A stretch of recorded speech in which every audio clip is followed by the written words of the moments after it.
The remote human listening post on Epsilon 9 hung in the silent dark like a forgotten thought.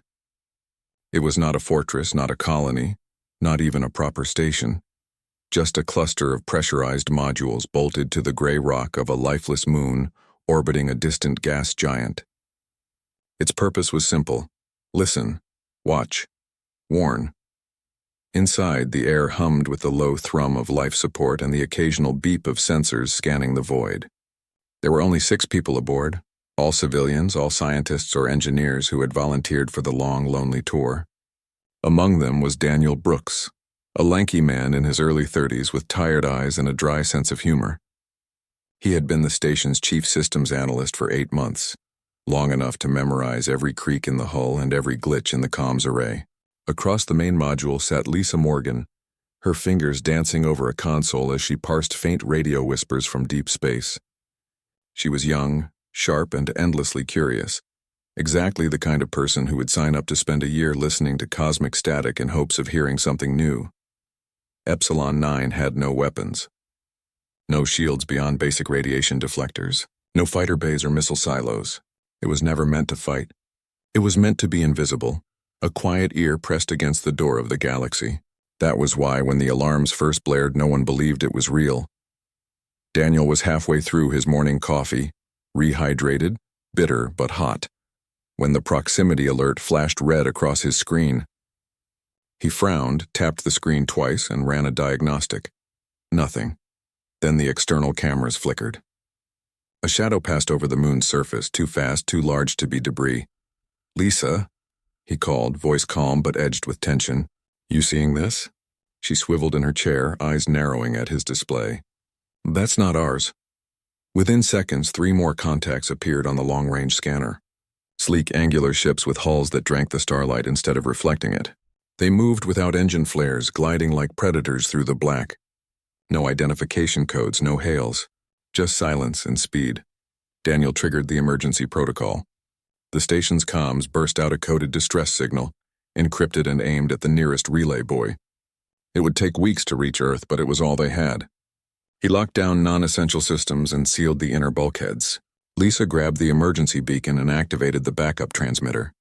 Her hands didn't shake. "What do we do?" asked Raj Patel, the station's youngest engineer, his voice tight. "We wait," Daniel said, "and hope they just want to look." But they didn't. The lead ship fired without warning. Not a warning shot, not a disabling blast, just a single, searing lance of energy that sliced through Epsilon 9's primary antenna array like paper. Sparks erupted in the comms room. The lights flickered. Gravity stuttered for a heartbeat before the backups kicked in. Lisa was already on the intercom.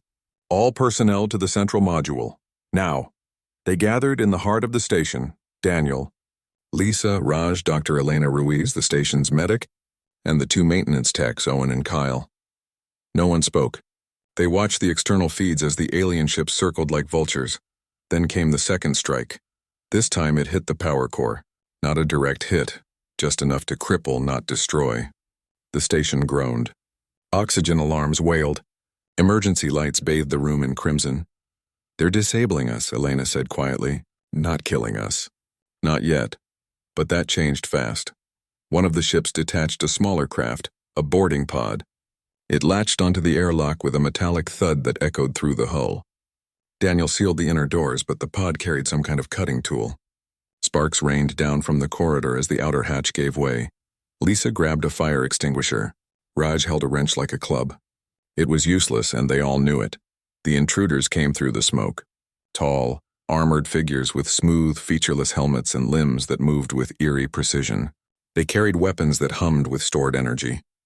They didn't speak. Didn't hesitate. The first shot struck Owen in the chest. He dropped without a sound. Kyle lunged forward and was thrown back by a pulse blast that cracked his ribs. Elena rushed to him, hands already working. But another shot silenced her too. Daniel shoved Lisa behind a console. "Run the final burst," he whispered. "All data, everything." She nodded, fingers flying over the backup terminal. The station's last act would be to send everything it had seen. The ship designs, their movements, the attack itself, compressed into a single data packet aimed at the relay. The aliens moved through the module like ghosts. Raj swung his wrench. It clanged off an armored shoulder. A pulse beam turned his arm to ash. He screamed once before collapsing. Daniel stood. "We're scientists," he said, voice steady. "We don't fight. We listen." One of the figures tilted its head as if considering. Then it raised its weapon. Lisa hit send.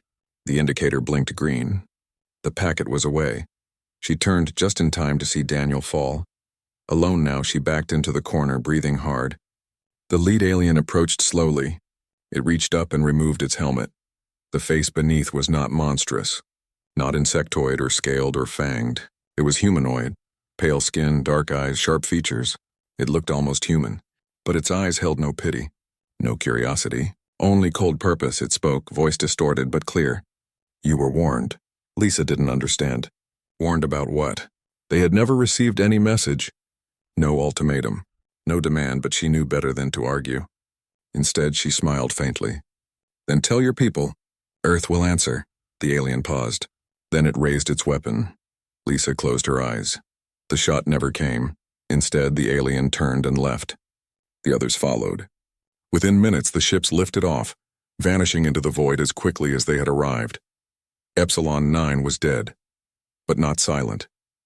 In the ruined comms room, a single transmitter blinked steadily, sending its final message into the endless dark. It carried video, audio, sensor logs, and Lisa's last words recorded by the emergency mic on her collar.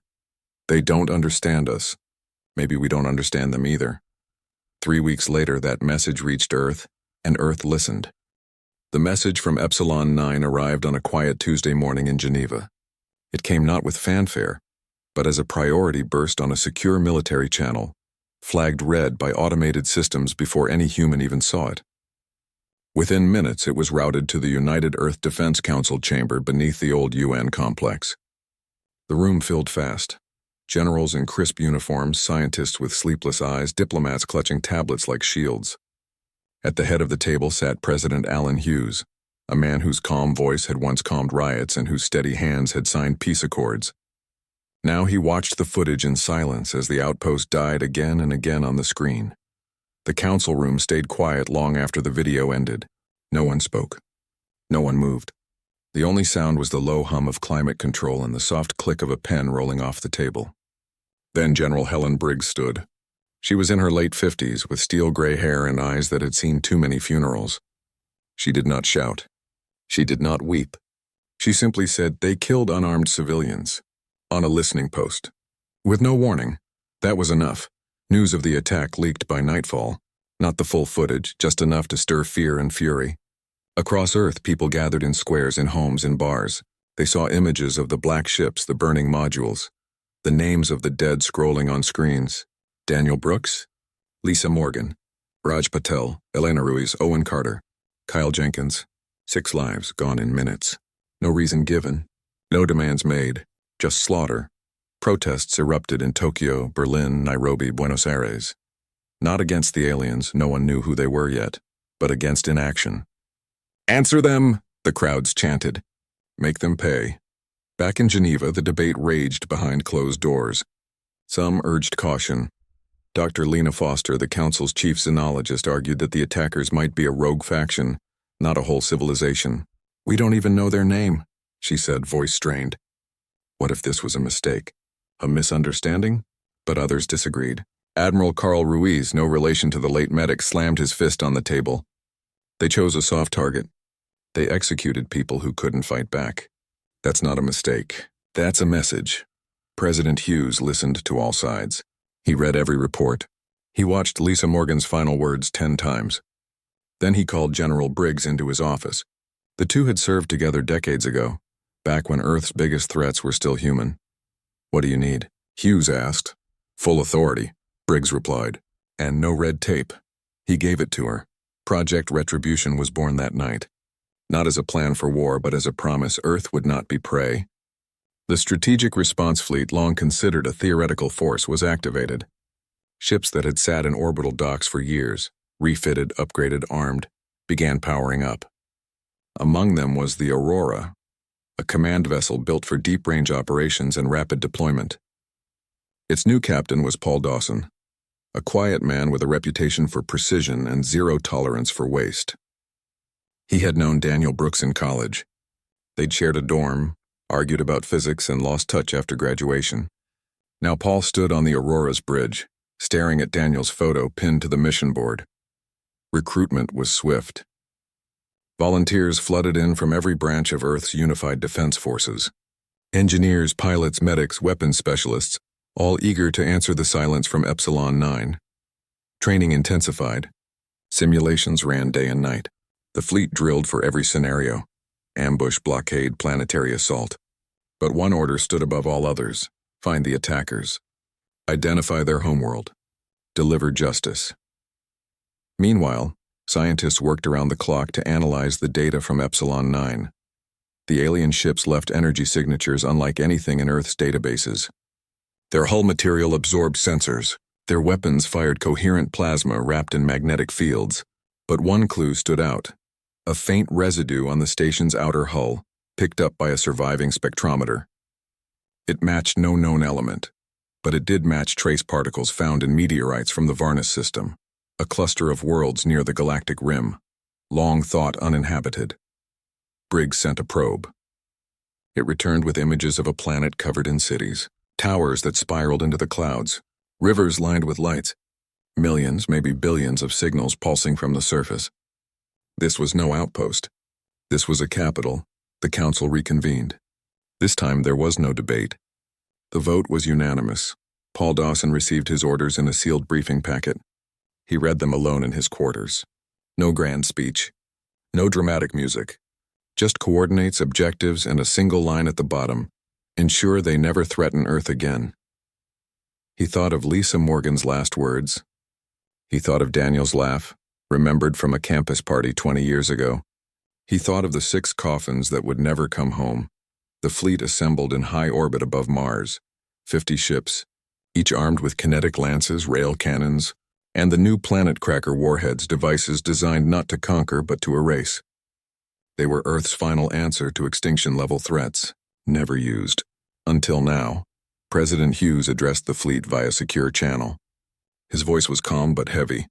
You carry the will of every human being alive today. Do not act in anger. Act in duty.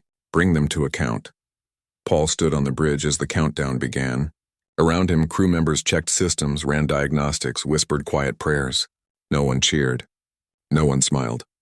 This was not a crusade. It was a reckoning. The slipstream drives charged. Space bent. Stars stretched into lines, and Earth's fist vanished into the void. Back on the surface, people watched the sky, not knowing if they would see their fleet return. Children asked if the monsters were real. Parents held them tighter. In Geneva, Hughes stared at the empty chair where General Briggs had sat. She was aboard the Aurora, leading from the front. No one knew what waited in the Varnus system. No one knew if the people there even knew about Epsilon 9, but Earth had made its choice. Silence had been broken. Now only fire remained. The fleet dropped out of slipstream on the edge of the Varnus system like ghosts stepping into a lit room. Space here was quiet, clean, filled with the soft glow of a yellow star and the slow dance of 7 planets. The target, Varnus Prime, hung. In the distance, a swirl of blue oceans, green continents, and white cloud bands. But what caught everyone's breath were the cities. Not scattered towns or military bases, but endless ribbons of light wrapping the planet like glowing vines. Towers rose miles into the atmosphere, connected by bridges of glass and steel. Ships, small, civilian, unarmed, drifted between them like fireflies. Captain Paul Dawson stood on the bridge of the Aurora, hands clasped behind his back, face unreadable. Around him, officers stared at the view screen in stunned silence. This was not a war world. This was a home. Scan results? He asked, voice low. Lieutenant Mara Chen, the ship's sensor chief, shook her head. No orbital defenses, no weapon platforms, no fleet, just transport lanes, weather satellites, and communication relays. It's gone peaceful. General Helen Briggs entered the bridge, her boots clicking on the deck. She took one look at the screen and frowned. That can't be right. Run it again. They did. Twice. The results were the same. Varnus Prime showed no signs of militarization, no hidden bases, no energy spikes matching the weapons that destroyed Epsilon 9. Even the surface scans revealed schools, hospitals, parks, places where children played under alien suns. Paul turned to Briggs. What if we were wrong? Briggs didn't answer right away. She walked to the viewport, arms crossed, eyes fixed on the planet below. Wrong about what? That they attacked us? The residue matches. The ship design matches. Their system matches. That's not coincidence. But this, Paul said, gesturing to the screen, this doesn't look like a civilization that kills unarmed scientists for sport. Appearances lie, Briggs said sharply. Maybe they hide their war machine. Maybe they're smarter than we thought. Still, doubt crept in. Paul ordered stealth drones deployed. Tiny, silent probes slipped through the upper atmosphere, recording everything. They captured street scenes, vendors selling food, families walking, students in classrooms. One drone even recorded a concert in a grand plaza. Music unlike anything human ears had heard, but clearly meant for joy, not war. Then came the breakthrough. A drone intercepted an open broadcast from Varna Central Archives. It was a historical feed, part of a public education channel. The footage showed a council chamber filled with the same humanoid beings from Epsilon 9. A speaker stood at the podium, voice trembling with grief. "Condemn the actions of the Black Veil faction," the alien said in halting standard English, likely learned from old human broadcasts. "They have broken our oldest law. No violence against the silent. We did not authorize their mission. We did not know their target. We mourn with those who lost their own." The room fell silent. Paul played the clip again. And again. The date stamp placed it just days after Epsilon 9 fell. This wasn't propaganda. It was a public apology. He called Briggs to his ready room. "We have proof," he said. The attack wasn't ordered by their government. It was a splinter group. Terrorists, maybe. Briggs sat heavily in the chair, her face aged 10 years in a minute. "Does it change our orders?" Paul hesitated. It should. But Earth's command had been clear. No negotiations. No delays. Deliver retribution. The Council had not known about this broadcast. No one on Earth had seen it. And even if they had, would it matter? 6 humans were dead. Earth needed to send a message. Touch us and your world burns. Briggs stood. "We proceed as planned. Target military command centers only. Minimize civilian loss." Paul nodded, but his stomach twisted. He returned to the bridge and gave the order. Fighter squadrons launched. Bombers armed their payloads. The fleet moved into high orbit, invisible against the star field. Down below, life went on. Children laughed, lovers held hands, workers clocked out. No sirens wailed, no alarms sounded. They had no idea death hovered above them. Paul stared at the planet one last time. He thought of Lisa Morgan's words. "They don't understand us." Maybe she was right. Maybe they never did. He gave the final command. "Lock weapons. Prepare for strike." The targeting computers hummed to life. Red crosshairs settled over government districts, communication hubs, suspected Black Veil safe houses. The Planet Cracker warheads remained in their bays, for now. But then, a new alert flashed on Mara's console. "Captain, incoming transmission, Origin, Varna Central Command, it's a hail." Paul blinked. On screen. The image resolved into an alien face, older, weary, eyes filled with sorrow. It spoke in careful English. "We know you are there. We see your ships. We do not raise weapons. We offer truth. The Black Veil acted alone. They are hunted. We beg you. Do not punish the many for the few." Silence filled the bridge. Briggs stepped forward. "Cut it off." Paul didn't move. "Let them speak," the alien continued. "We tried to warn you before Epsilon 9. Our signal was lost in the void. We failed, but we are not your enemy. Please, listen." Paul looked at Briggs. She looked back, jaw tight. The weight of the decision pressed down on them both. One word from her and the bombers would launch. One word from him and he'd defy direct orders. He thought of Daniel, of Lisa, of the 6 coffins that would never return. But he also thought of the children in the plaza, the music, the apology. Before he could speak, Briggs turned to the weapons officer. Override command code Delta 7. Authorize full planetary strike protocol. Paul's blood ran cold. General, you can't. That's not what we agreed. I just did, she said, voice hard as stone. Earth's orders stand. They chose to hide among civilians. Now they pay the price. The planet cracker warheads slid from their silos. Targeting shifted from districts to fault lines. The entire planet was now the target. Paul opened his mouth to protest, but stopped. He was a soldier. His duty was clear even if his heart wasn't. He turned back to the view screen. Varnus Prime glowed, beautiful and unaware, and Earth's judgment began its fall. The first warhead hit at dawn on Varnus Prime. It streaked through the upper atmosphere like a falling star, silent until the last second. Then it struck the Great Rift Valley, a natural fault line that ran like a scar across the southern continent. There was no explosion, not in the usual sense. Instead, the device burrowed deep, then detonated with a pulse of focused gravimetric energy. The ground did not just shake, it screamed. Mountains cracked. Rivers reversed course. The sky turned the color of rust as dust and ash boiled into the air. Within minutes, tsunamis slammed into coastal cities. The planet's magnetic field flickered. Communications died. Lights across the surface winked out one by one like candles snuffed by a giant hand. From orbit, the crew of the Aurora watched in horror. They had expected fire. They got ruin. Paul Dawson stood frozen at the viewport, hands gripping the railing until his knuckles turned white. He had seen simulations of the planet cracker warheads, cold, clinical animations showing tectonic shifts and atmospheric collapse. But this was real.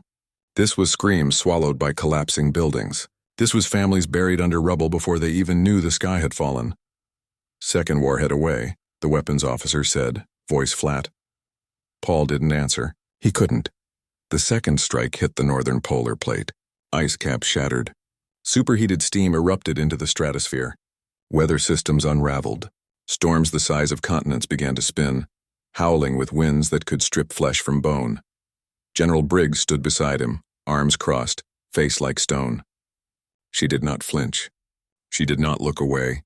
They made their choice, she said quietly. Now they live with it. But they wouldn't live long. By the third strike, Varnus Prime was already dying. The planet's core, destabilized by the precise chain of detonations, began to pulse erratically. Volcanoes that had slept for millennia roared to life. Lava rivers swallowed forests and farms. The oceans boiled in places, sending plumes of scalding vapor into the poisoned sky. On the surface, chaos reigned. Emergency broadcasts cut in and out, filled with static and desperate voices. One fragment reached the Aurora's comms array, a child's voice crying in a language the translators couldn't fully parse, but the meaning was clear. Where is Mother? Narration turned away, tears streaming down her face. Others on the bridge stared at their consoles, eyes hollow. This wasn't victory. It was slaughter on a scale no human had ever imagined. Paul finally spoke. How many more? 3 left, Briggs said. Final sequence ensures total crustal failure. No recovery ever, Paul nodded slowly. He walked to the command chair, sat down and stared at the main screen. Varnus Prime was no longer a world. It was a wound. The 4th warhead launched. This one struck the equatorial ridge, where the planet's rotation met its weakest tectonic seam. The impact sent a shockwave around the entire globe. Continents tore apart. The atmosphere began to bleed into space. Then came the 5th, and the 6th. With each strike, the planet groaned louder. Sensors showed the core spinning out of control, magnetic fields collapsing, gravity fluctuating in deadly pulses. Life readings dropped from billions to millions, then to thousands, then to none. Silence fell over the bridge. Only the hum of the ship remained. Briggs turned to Paul. Mission accomplished. He didn't answer. He just watched as the last lights on Varnus Prime faded. The cities were gone. The rivers were ash. The music in the plaza would never play again. Hours passed. The fleet held position, scanning for survivors, for resistance, for anything. There was nothing. No ships rose to fight. No signals begged for mercy. Just the slow, final death rattle of a world. Paul went to his quarters. He pulled up Lisa Morgan's last message. He played it once. Then again. Her voice was calm, almost sad. They don't understand us. Maybe we don't understand them either. Now he understood. Earth had answered fire with fire, but in doing so it had become the very thing it feared. A force that kills without knowing, destroys without listening. He thought of the alien who had begged them to listen. The child calling for its mother. The concert in the plaza, all gone. Not because they were guilty, but because Earth needed to prove it could not be touched. Down in the mess hall, crew members sat in silence. No one celebrated. No one spoke of glory. They had followed orders. They had done their duty. But duty felt hollow now. Back on the bridge, Briggs ordered the fleet to prepare for return jump. The job was done. Earth would hail them as heroes. Medals would be pinned. Speeches would be made. But as the Aurora's engines warmed for slipstream, Paul stood once more at the viewport. Varnus Prime hung in the dark, a dead ember. No lights, no movement, just ruin. He whispered something no one heard. Then the stars stretched. The fleet vanished, and the silence returned. Only the ruins remained and the slow drift of ash across a broken world. Somewhere in the rubble, a single automated beacon still worked. It pulsed weakly, sending the same message over and over into the void. We did not know who you were, but no one was left to hear it. Earth celebrated. Parades filled the streets of New York, London, Shanghai, and Lagos. Banners read, "Justice for Epsilon 9," and "Earth stands tall." Children waved flags. Politicians gave speeches about strength, unity, and the price of peace. The Strategic Response Fleet returned as heroes. General Helen Briggs stood beside President Alan Hughes on the steps of the Global Memorial Hall, as 6 empty coffins, symbolic, respectful, were carried past cheering crowds. The names Daniel Brooks, Lisa Morgan, Raj Patel, Elena Ruiz, Owen Carter, and Kyle Jenkins were spoken with reverence. 6 lives lost, 1 world erased, balance restored, they said. But not everyone cheered. In quiet rooms and dimly lit bars, whispers began. Soldiers who had watched Varnus die spoke in hushed tones. Scientists who studied the final data packets frowned at their screens. The alien broadcast, the apology, the condemnation of the Black Veil faction, had been recovered from the Aurora's logs. It spread slowly at first, then faster, shared through back channels and encrypted networks. People began to ask questions. What if the wrong world was punished? What if Earth had killed billions to avenge 6? President Hughes saw the reports. He called Briggs to his office one rainy afternoon. She entered with her usual bearing, straight back, sharp eyes, but her hands trembled slightly as she sat. "The archives from Varnus," Hughes said, sliding a tablet across the desk. "They're real. Verified by 3 independent teams. The attack on Epsilon 9 was carried out by a splinter group. The central government had no part in it." Briggs didn't look at the screen. "Orders were clear, sir. We responded to a hostile act, and we destroyed a civilization that was trying to make amends," Hughes said softly. "That's not defense. That's annihilation." She finally met his gaze. "Would you have done it differently?" He didn't answer. Back on the Aurora, Paul Dawson submitted his resignation. No explanation. No fanfare. Just a single line in a digital form, requesting discharge effective immediately. The request was approved within hours, too quickly, some said. As if Earth wanted him gone before he could speak. He left Earth on a cargo hauler bound for the outer colonies. No medals, no farewell party, just a duffel bag and a one-way ticket. On the ship's tiny viewport, he watched Earth shrink behind him until it was just another blue dot in the dark. Briggs retired a month later. Officially, it was for health reasons. Unofficially, everyone knew. She moved to a quiet house in the Colorado mountains, far from cities, far from crowds. She never gave interviews, never wrote memoirs. Some say she stares at the stars every night, saying nothing. Meanwhile, deep space probes sent to survey the Varnus system returned with grim data. The planet was dead. Not just uninhabitable, unrecognizable. Oceans gone. Atmosphere thin. Surface temperature swung wildly between extremes. But one thing remained. the automated beacon buried in the ruins of Varna's central archives. It still pulsed, weak but steady, repeating the same message in dozens of languages, including English. We did not know who you were. Scientists debated what to do with the signal. Some wanted to jam it, others wanted to answer it. In the end, Earth did nothing. The message continued unanswered into the endless dark. Years passed. New outposts were built. New ships launched. Life moved on. But something had changed. The fear of aliens remained, but now it was mixed with shame. Earth had proven it could destroy a world, but in doing so, it had lost something too. Its belief that it was better than the monsters it fought. Paul Dawson settled on a small farming moon near Proxima Centauri. He grew vegetables, fixed old machinery, and rarely spoke of the war. But sometimes on clear nights he would sit outside and listen to the silence between the stars. He wondered if other civilizations heard Earth's name and felt fear. He wondered if Lisa Morgan would have forgiven them. Back on Earth, schools began teaching the Varnus incident differently. Not as a victory, but as a warning. Power without wisdom is ruin, read one textbook. Children learned about Epsilon 9, yes, but also about the cost of blind vengeance. President Hughes did not seek re-election. In his final address, he spoke not of strength, but of humility. We reached into the dark and struck what we thought was a threat, he said. But darkness hides more than enemies. It hides truth, and we failed to look long enough. No one called it an apology, but everyone heard it as one.